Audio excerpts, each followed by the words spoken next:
A música tradicional da banda de gaitas Zunkurrundullo danos a benvida á primeira feira medieval de Castroverde, a que se achegaron centos de persoas ao longo da fin de semana.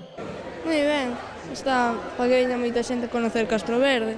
Todo canto se poida facer polo ayuntamiento, porque sería conocer, está todo ben.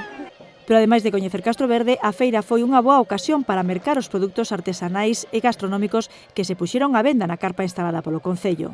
Aparte son cosas moi bonitas, sí, as que vin aquí. De artesanía, de cestos e eso está moi bonito. Pois xa lle comprei unhas pulseras porque era o que máis lle gustaba. De todos os xeitos, o principal atractivo foron as demostracións que permitiron coñecer os segredos de algúns oficios milenarios como a oleiría de Gundibós, a única de roda baixa que aínda existe en Europa. O traballar así en roda baixa e a cirillotes, a churros, como traballamos nós, isto ven do neolítico.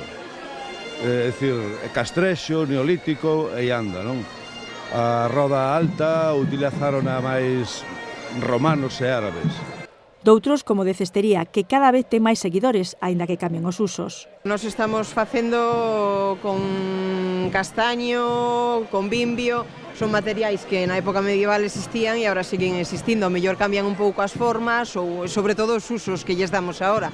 Ou o das palilleiras. Neste caso, o público puido comprobar o traballo que supón elaborar un manto para a Virxe. Se comentan moito, incluso compranche, preguntanche canto tempo che leva a facelo, de onde quitaches, por exemplo, este patrón, como conseguiches. Chamativo tamén o do afiador, un oficio tan ligado a Galicia que, ademais do coñecido chifre, tamén empregaba como reclamo esta folla de aceiro. Cando chegaban a unha praza, a unha rúa, para que se enteraran de que chegaba o afiador, máis ou menos o toque era este.